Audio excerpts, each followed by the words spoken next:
പ്രാർത്ഥിക്കാം. കർത്താവേ, ഇരുട്ടിൽ കിടന്ന ഞങ്ങൾക്ക് അവിടുത്തെ ദിവ്യ വെളിച്ചം തന്നതിനായി സ്തോത്രം ചെയ്തു. ആ വെളിച്ചത്തിൽ ജീവിപ്പാൻ തക്കവണ്ണം അടിയങ്ങളെല്ലാം അവിടുത്തെ കൃപയിൽ നടത്തണമെന്ന് പ്രാർത്ഥിക്കുന്നു.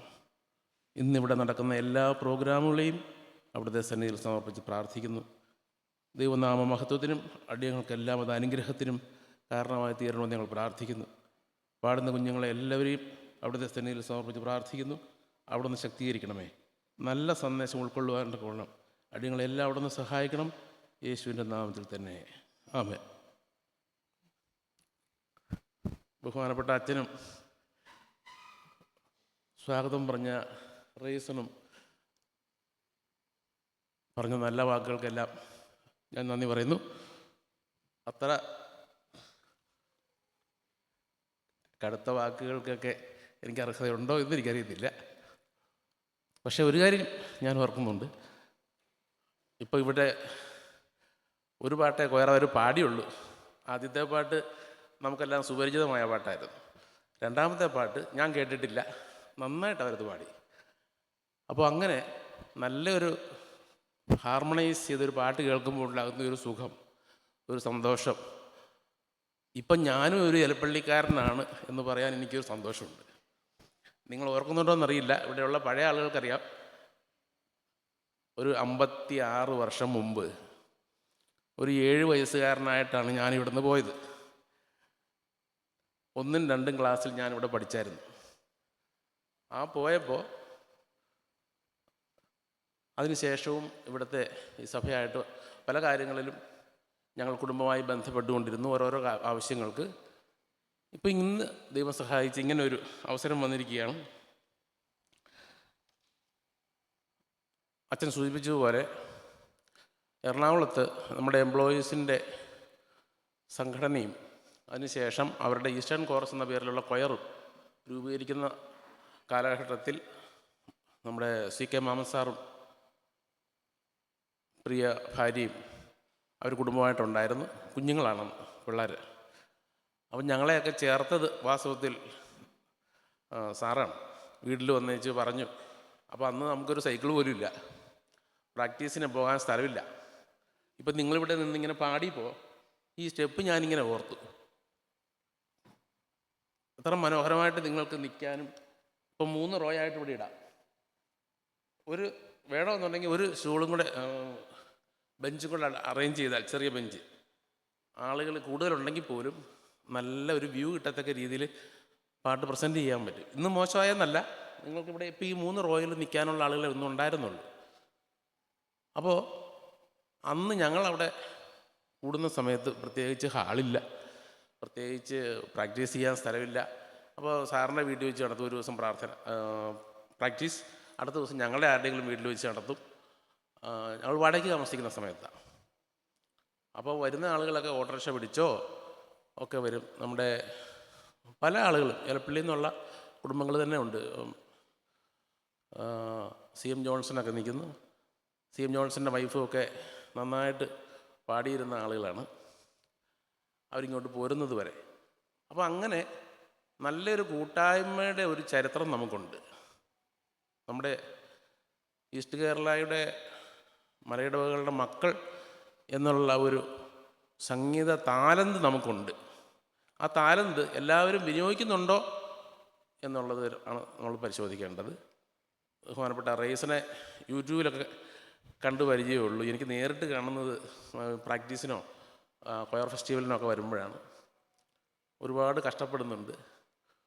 പാട്ടുകളുടെ കളക്ഷനും അത് പിള്ളേരെ പഠിപ്പിക്കാനുള്ള ആ ബുദ്ധിമുട്ട് ഞങ്ങൾക്കറിയാം. പിന്നെ ഓരോരുത്തരുടെ താലന്തുകളാണ് ദൈവം തമ്പുരാനെടുത്ത് പരിപോഷിപ്പിക്കുന്നത്. നിങ്ങളെയും ദൈവം തമ്പുരാൻ അനുഗ്രഹിക്കട്ടെ എന്ന് ഞാൻ പ്രാർത്ഥിക്കുകയാണ്. അന്ന് എറണാകുളത്ത് ഈസ്റ്റ് കേരള ഡയോസീസൻ എംപ്ലോയീസ് അസോസിയേഷൻ രൂപീകരിച്ചപ്പോൾ അതിൻ്റെ സെക്രട്ടറി ആയിരുന്നു ആദ്യം സാർ. ഞങ്ങളുടെ വീട് പാലുകാച്ചിന് പോലും വന്നതൊക്കെ ഞാനിപ്പോൾ ഓർക്കുമായിരുന്നു. ഞങ്ങളുടെ കുട്ടികളെ സൺഡേ സ്കൂളിന് വിടാൻ വേണ്ടി നിർബന്ധിച്ചതും, ഓർഗൻ വാടകയ്ക്ക് എടുക്കാൻ വേണ്ടിയിട്ട് നമ്മുടെ ആളുകളൊക്കെ അടുത്ത് അന്വേഷിച്ചതും ഒക്കെ ഞാൻ ഓർക്കുകയാണ്. അന്ന് നടന്നായിരുന്നു സാറ് ഞങ്ങളുടെ വീട്ടിൽ പല പ്രാവശ്യം വന്നിരുന്നത്. അതിനുശേഷം അച്ഛൻ പറഞ്ഞതുപോലെ നമ്മുടെ സാമൂഹ്യ പ്രശ്നങ്ങളിലും സാർ ഇടപെടുന്ന ഒരു ആവശ്യമുണ്ടായി. അന്ന് നന്നായിട്ട് നേതൃത്വം കൊടുത്തു. ഇങ്ങനെ 2-3 വ്യക്തികളെ എനിക്ക് ഈ ഇടവകയിൽ നിന്നും മറക്കാൻ കഴിയാത്തവരായിട്ടുണ്ട്. വില്യത്തിനെ ഞാൻ ഓർക്കുകയാണ്. വില്യം സുഖമില്ലാതിരിക്കുന്നു എന്നറിയുന്നു. ഞാൻ പ്രാർത്ഥിക്കുന്നു. ക്രിസ്മസ് എന്ന് ഓർക്കുമ്പോൾ എനിക്ക് പെട്ടെന്ന് ഓർമ്മ വരുന്നത് ഒരു വെടിക്കെട്ടിൻ്റെ അനുഭവമാണ്. അന്ന് ഞങ്ങളൊക്കെ കുഞ്ഞുങ്ങളായിരിക്കുന്ന സമയത്ത് ഞങ്ങളുടെ വീടിനടുത്ത് ഒരു വെടിക്കെട്ട് വീരൻ ആയ ഒരു ചേട്ടനുണ്ടായിരുന്നു. അപ്പോൾ അദ്ദേഹം പനയോല കീറിയെടുത്ത് നന്നായിട്ട് ഉണക്കി ചീന്തിയെടുത്ത് അതിനകത്ത് വെടിമരുന്ന് ഉണക്കി, ഇന്നത്തെ പോലെ പ്രശ്നങ്ങളൊന്നുമില്ല, അന്ന് വെടിമരുന്നൊക്കെ കയ്യിൽ വെക്കാൻ സ്വാതന്ത്ര്യമുണ്ട്. അപ്പോൾ അങ്ങനെ അത് കൂട്ടി പടക്കം ഉണ്ടാക്കി, ഒരൊറ്റ പടക്കം പൊട്ടിയുന്ന നമ്മളുടെ ഇവിടുത്തെ ഒരു കതിര പൊട്ടുന്ന എഫക്റ്റ് ഉണ്ട്. അങ്ങനെ പടക്കം പൊട്ടിക്കുന്ന ഒരു കാലഘട്ടം ഞാൻ ഓർക്കുകയാണ്. അന്ന് ഒരു വീട്ടിൽ ചെന്നപ്പോൾ ആദ്യമായിട്ടാണ് ഞാൻ റോക്കറ്റ് അഥവാ വാണം എന്ന് പറയുന്ന സാധനം കാണുന്നത്. അപ്പോൾ ഇല്ലി കീറി ഇങ്ങനെ നീളത്തിൽ വെച്ചിട്ട് അതിനൊരു ഓട്ടയിട്ട് അതിനകത്തൊരു 10 എണ്ണം നിരത്തി അങ്ങ് വെച്ചു. എന്നിട്ട് ഇത്തിരി വെടിമരുന്ന് ഇങ്ങനെ ഇട്ട് ഒരു സൈഡിൽ തീ കൊടുത്താൽ മതി. നല്ല പവർഫുൾ ആയിട്ടുള്ള റോക്കറ്റാണ്. ഒരു സൈഡിൽ നിന്ന് കത്തി ഇത് തന്നെ പൊങ്ങിപ്പോവും, അത്ര പവർഫുള്ളാണ്. മറ്റേ സാധാരണ നമ്മൾ വെടിക്കെട്ടിനൊക്കെ കാണുന്നത് വാണം കത്തിക്കുന്ന ആൾ കൈ കൊണ്ട് ഇങ്ങനെ മുകളിലേക്ക് വിടണം. ഇതങ്ങനെയല്ല. ഈ ഇല്ലി പാത്തിയിൽ നിന്നും ഇത് തന്നെ പൊങ്ങിപ്പോവും. അപ്പോൾ ഞാനും CS ജോൺ എന്ന് പറയുന്ന ചൂരക്കൊല്ലിലെ അദ്ദേഹം അന്ന് ജോലി കിട്ടിയിട്ടുണ്ട്. ഞങ്ങൾക്കൊന്നും ജോലി കിട്ടിയിട്ടില്ല അന്ന്. ഞങ്ങൾ 2 പേരും കൂടെ ഇത് കാണാൻ പോയി നിൽക്കുകയാണ്. ഒരു 8-9 വാണം പൊങ്ങിപ്പോയി. അടുത്ത വാണം പൊങ്ങിപ്പോയില്ല. ഈ ഇല്ലിയുടെ ആ കീറിയതിനകത്ത് ജാമായിപ്പോയി. അതിൻ്റെ വാല് നല്ല ഫോഴ്സിൽ അതിൻ്റെ ഫിനിഷിങ് പോയിൻ്റ് വരെ ചീറ്റി കഴിഞ്ഞപ്പോൾ അവിടെ ഇരുന്ന് അതങ്ങോട്ട് പൊട്ടി. ആ പൊട്ടിയ ചില്ല് പതിഞ്ഞ് CS ജോണിൻ്റെ താടിയിൽ ഇന്നും മാറാത്തൊരു പാട്. ഇപ്പോൾ 55-56 വർഷം കഴിഞ്ഞു. എനിക്ക് അങ്ങനെ പരിക്ക് പറ്റിയില്ല, ചെറിയ പൊള്ളലും ഒക്കെ ഉണ്ടായുള്ളൂ. അങ്ങനെ ക്രിസ്മസ് ആഘോഷത്തിൻ്റെ ഒരു അപ്രമാദിത്വം നടത്തുന്ന ഒരു കാലഘട്ടം ഉണ്ടായിരുന്നു. കോവിഡും കഴിഞ്ഞ് ഇപ്പം നമ്മൾ അതൊക്കെ മാറി കുറേ കൂടി ഭക്തിയുടെ അന്തരീക്ഷത്തിലേക്ക് വന്നിട്ടുണ്ട്. ഇപ്പോൾ ക്രിസ്മസ് ആഘോഷിക്കേണ്ടത് തന്നെയാണ്. പക്ഷേ ആ ആഘോഷത്തിന് വേണ്ടി അതിൻ്റെ ഭക്തി കളഞ്ഞ് പോകുന്നത് ശരിയല്ല. ഇന്നൊരു വെളുത്തുവാവ് ദിവസമാണ്. നിങ്ങൾ ശ്രദ്ധിച്ച് കാണുമെന്ന് വിചാരിക്കുന്നു. നമ്മുടെ കലണ്ടറിലുണ്ട് വെളുത്തുവാവ്. വെളുത്തവാവിനും കറുത്തവാവിനും സൂര്യഗ്രഹണത്തിനും ചന്ദ്രഗ്രഹണത്തിനും ഒക്കെ പ്രത്യേകത ഉണ്ടോ? തീർച്ചയായിട്ടും ഉണ്ട്. അതിന് ചില കാന്തിക ശക്തികളും അത് പ്രയോഗപ്പെടുത്തുന്ന നമ്മുടെ ജീവിത സാഹചര്യങ്ങളുമുണ്ട്, കൃഷിക്കും കാര്യങ്ങൾക്കുമൊക്കെ. അപ്പം ഞങ്ങൾ ഷിപ്പ് യാർഡിൽ ജോലി എടുത്തതായതുകൊണ്ട് ഞാൻ പറയുകയാണ്, കപ്പൽ പണി കഴിഞ്ഞേച്ച് വെള്ളത്തിൽ ഇറക്കണമെങ്കിൽ കടൽ നിരപ്പ് ഉയർന്നു നിൽക്കണം, ഇല്ലെങ്കിൽ ഇത് ഇറക്കാൻ പറ്റില്ല. ആഴം കുറവാണ്. ഈ വെള്ളത്തിലോട്ട് ഇറക്കുമ്പോൾ അത്രയും ആഴ്ന്നു പോയിട്ട് അവിടെ ഉറച്ചു പോകും. അപ്പോൾ നോക്കും നേരത്തെ കലണ്ടർ VIP-കളെയൊക്കെ നിശ്ചയിക്കുന്നതിന് മുമ്പ് തന്നെ എന്നാണ് കറുത്ത വാവ്, എന്നാണ് വെളുത്ത വാവ് എന്നൊക്കെ നോക്കും. അപ്പോൾ ചന്ദ്രൻ്റെ സ്ഥിതി വരുമ്പോൾ നമ്മുടെ ഭൂപ്രദേശത്തിന് നേരെ സൂര്യനോ ചന്ദ്രനോ വരുന്ന ദിവസങ്ങളിലായിരിക്കും ടൈഡ് ഉണ്ടാകുന്നത്. ലോ ടൈഡും ഹൈ ടൈഡും. ഇവിടെ ഹൈ ടൈഡ് ഉണ്ടാകും, മറ്റേ സൈഡിൽ ലോ ടൈഡ് ഉണ്ടാകും. അപ്പോഴാണ് കപ്പൽ ഇറക്കാൻ എളുപ്പം. അപ്പോൾ അങ്ങനെ ശാസ്ത്രീയമായിട്ട് അതിന് ബന്ധമുണ്ട്. അത് കഴിഞ്ഞ് പലരും അന്ധവിശ്വാസത്തിലേക്ക് പോകുമ്പോഴാണ് ഈ കറുത്തവാവും വെളുത്തവാവും ഒക്കെ ദോഷമായിട്ട് മാറുന്നത്. ഞാനത് പറയാൻ കാരണം എന്താണെന്ന് വെച്ച് കഴിഞ്ഞാൽ, വെളിച്ചം, ഇരുട്ട്, ശക്തിയില്ലായ്മ, ദുഃഖം, സന്തോഷം, ഇതൊക്കെ തമ്മിൽ വേദപുസ്തക അടിസ്ഥാനത്തിൽ തന്നെ ബന്ധമുണ്ട് ക്രിസ്തുമസുമായിട്ട്. നമുക്കൊരു ഭാഗം നോക്കാം. ലൂക്കോസ് എഴുതിയ സുവിശേഷം 2-ാം അധ്യായം 1 മുതലുള്ള ഭാഗം ഇപ്പോൾ ഇവിടെ പാഠഭാഗമായിട്ട് നമ്മൾ കേട്ടായിരുന്നു. അതിലെ 8-ാം വാക്യം മുതലുള്ളത് ഞാൻ വായിക്കാം. ലൂക്കോസിൻ്റെ സുവിശേഷം 2-ാം അധ്യായം 8 മുതൽ.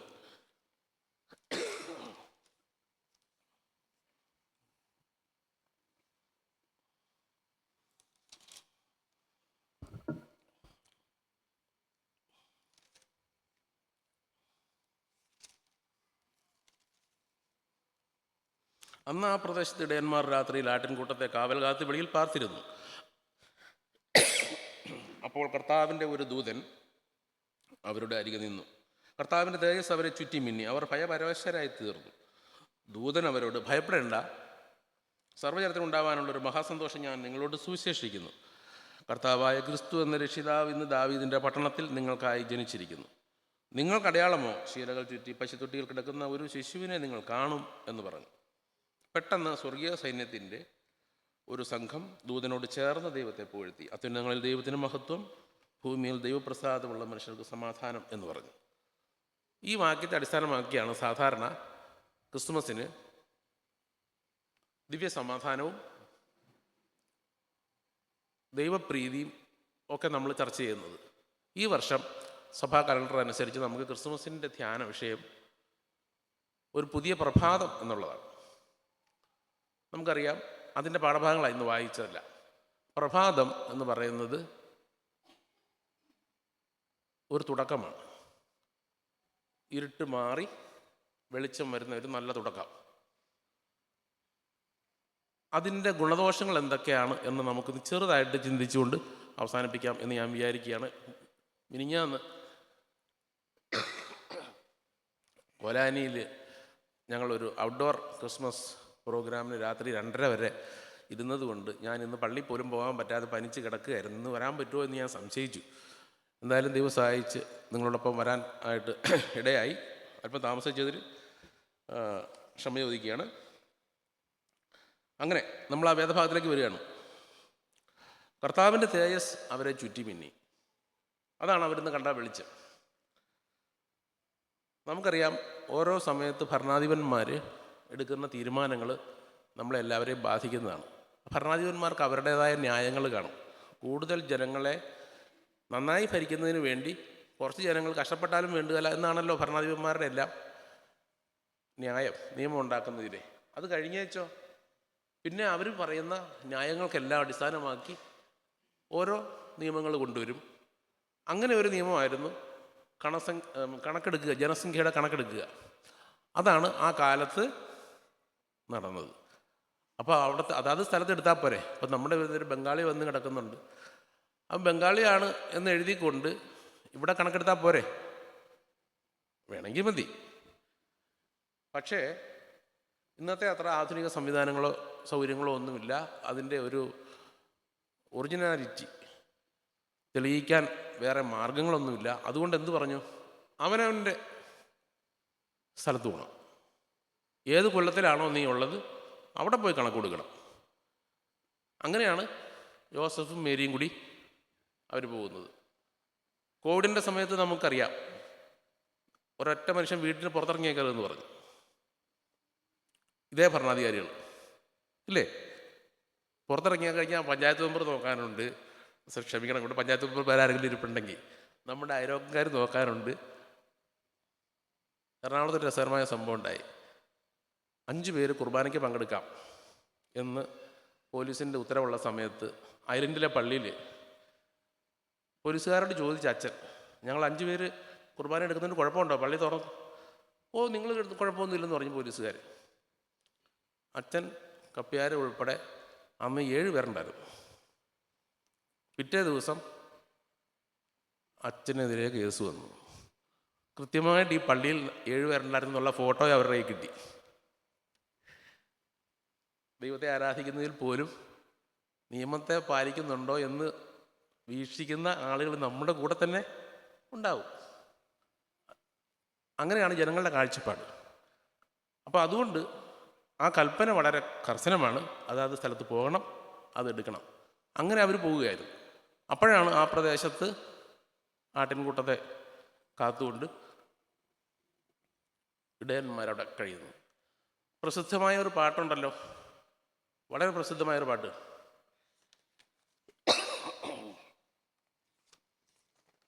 യഹൂദിയായിലെ ആ പാട്ടിനകത്ത് പറയുന്നത് എങ്ങനെയാണ്? യഹൂദിയായിലെ ഒരു ഗ്രാമത്തിൽ ഒരു ധനുമാസത്തിൽ കുളിരും രാവിൽ. കവിത ഇങ്ങനെ കയറി വരികയാണ്. രാപാർത്തിരുന്ന അജപാലകർ ദേവനാദം കേട്ടു ആമോദരായി. അത്രയും കൊള്ളാം. അത് കഴിഞ്ഞേച്ചോ, താരകം തന്നെ നോക്കി ആട്ടിടയർ നടന്നു. ശരിയാണോ? നമ്മളെല്ലാം പാടുന്നുണ്ട്. താരകം കണ്ടു നോക്കിയാണോ ആട്ടിടയർ പോയത്? ബൈബിളിൽ അങ്ങനെയല്ല പറയുന്നത്. ബൈബിളിൽ പറയുന്നത് താരകം നോക്കി പോയത് വിദ്വാൻമാരാണ്, ശാസ്ത്രികളാണ്. ആട്ടയന്മാർ പോയത് ദൂതൻ്റെ കൽപ്പനയും അവരുടെ പാട്ടും കേട്ടിട്ടാണ്. ബേത്ലഹേമിലെത്തി ഉണ്ണിയെ കാണുന്നു. പലപ്പോഴും നമ്മുടെ ക്രിസ്മസിൻ്റെ ആഘോഷങ്ങൾ അങ്ങനെ ഇതിൻ്റെ ആശയം നമ്മൾ ഉൾക്കൊള്ളാതെ അതിൽ നിന്ന് മാറിപ്പോകുന്ന ഒരവസ്ഥയുണ്ട്. ശ്രദ്ധിക്കാത്തത് കൊണ്ടാണ്. അത് പാടില്ല. ഇനി നമുക്കൊരു വെളിച്ചത്തിൻ്റെയും ഇരുട്ടിൻ്റെയും ഒരു പ്രത്യേകത ഒന്ന് സൂചിപ്പിക്കാം എന്ന് ഞാൻ വിചാരിക്കുന്നു. ഇസ്രായേൽ മക്കൾ എന്നൊക്കെ ദൈവത്തിൽ നിന്ന് അകന്നു പോയിട്ടുണ്ടോ അന്നെല്ലാം അവർ ശാപത്തിനോ ദുരിതത്തിനോ അടിമത്വത്തിനോ ഒക്കെ ഇരയായിട്ടുണ്ട്. ഒരുപാട് കഥകൾ ബൈബിളിൽ പറയുന്നുണ്ട്. അപ്പോൾ ഇരുട്ടിൻ്റെ ശക്തിയുടെ ഫലം എന്തൊക്കെയാണ് റിഫ്ലക്റ്റ് ചെയ്യുന്നത്? അത് ഒന്ന് ശാപം, ഏതെങ്കിലും ശാപം. 2 അന്ധത. 3 അടിമത്വം. 4 ദുഃഖം. 5 ഭയം. ഈ 5 വികാരങ്ങളാണ് വാസ്തവത്തിൽ ഇരുട്ടിൻ്റെ ഉൽപ്പന്നങ്ങളെന്ന് വേണേൽ പറയാം. ഈ 5 വികാരങ്ങളിലും പെട്ട് ഇവർ ഏറ്റവും വിഷമിച്ചിരിക്കുന്ന ഒരു കാലഘട്ടത്തിലാണ്. അവരുടെ ഉള്ളിലൊരു പ്രത്യാശയുണ്ട്. അവരെ രക്ഷിക്കാൻ ഒരു രക്ഷകൻ വരും, ഒരു രാജാവ് വരും. പല പ്രവാചകന്മാർ പറഞ്ഞിട്ടുണ്ട്. അങ്ങനെ അവർ പ്രാർത്ഥിച്ചുകൊണ്ടിരിക്കുമ്പോഴാണ് ഈ സംഭവം നടക്കുന്നത്. അതവർക്ക് വിശ്വസിക്കാൻ പറ്റിയില്ല. പലർക്കും, കുറേ ആളുകൾക്ക് വിശ്വസിച്ചു. ആ വിശ്വസിച്ച ആളുകൾ ദൈവത്തിൻ്റെ രക്ഷ കാണുകയും ചെയ്തു. എന്തൊക്കെയാണ് ഇതിൻ്റെ ഗുണം? ഈ ഇരുട്ട് മാറി വെളിച്ചം വരുമ്പോൾ ശാപത്തിൽ കിടന്നവർ ഗ്ലോറിഫൈ ചെയ്യപ്പെടും, മഹത്വത്തിലേക്ക് വരും. അന്ധതയിൽ കിടന്നവർ പ്രകാശം കാണും. അടിമത്ത നുഖത്തിൽ കിടന്നവർ സ്വാതന്ത്ര്യത്തിലേക്കോ രാജത്വത്തിലേക്കോ വന്നു. ദുഃഖിച്ച് കിടന്നവർ സന്തോഷത്തിലേക്ക് വന്നു. ഭയം, മരണഭയം ഉണ്ടായിരുന്നവർ ധൈര്യമുള്ളവരായി, നിത്യജീവൻ്റെ ധൈര്യമുള്ളവരായി. 5 ഗുണങ്ങളും 5 ദോഷങ്ങളും. ഇരുട്ടിൻ്റെ 5 ദോഷം, വെളിച്ചത്തിൻ്റെ 5 ഗുണം. യെശയ്യാ പ്രവാചകന്റെ പുസ്തകം 9-ാം അധ്യായത്തിൽ പറയുന്നു, അവൻ ചുമക്കുന്ന നുകം, ഏദനിലെ ശാപം, ചുമലിലെ കോൽ. നമുക്കറിയാം, നുകം കെട്ടി പൂട്ടിക്കൊണ്ട് പോകുന്ന ഒരു കാളയ്ക്ക് ആ നുകത്തിൽ നിന്നും എങ്ങോട്ടും മാറാൻ കഴിയില്ല. ആ നുകം ഒടിച്ചു കളഞ്ഞാലേ അവൻ സ്വാതന്ത്ര്യം കിട്ടുള്ളൂ. നമ്മൾ പല ആളുകളെയും ശ്രദ്ധിച്ചു കഴിഞ്ഞാൽ മനസ്സിലാക്കാം, ചില ആശയങ്ങളുടെയോ ചില കെട്ടുപാടുകളുടെയോ ഒക്കെ നുകത്തിൽപ്പെട്ട് മുൻപോട്ട് പോകാൻ കഴിയാതെ, സ്വന്തമായ തീരുമാനമെടുക്കാൻ കഴിയാതെ, ദൈവിക കാര്യങ്ങളാണോ ഞാൻ ചെയ്യുന്നത് എന്ന് ചിന്തിക്കാൻ പോലും പറ്റാതെ നുകത്തിൽ അടിമപ്പെട്ട് പോയിട്ടുണ്ട്. ഏതെങ്കിലും മുതലുള്ള ശാപത്തിൽ കിടക്കുന്നവരുണ്ട്. അന്ധത. ഇസ്രായേൽ മക്കൾ ചരിത്രം നോക്കുകയാണെന്നുണ്ടെങ്കിൽ ബിലയാമിൻ്റെ കഥ ഒരു പ്രത്യേകത ഉള്ള കഥയാണ്. അതായത് ബാലാക്ക്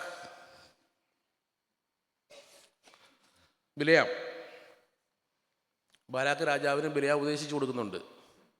3 പ്രാവശ്യം പോയി കഴുത കാലൊരച്ച് കഴുത സംസാരിച്ചു.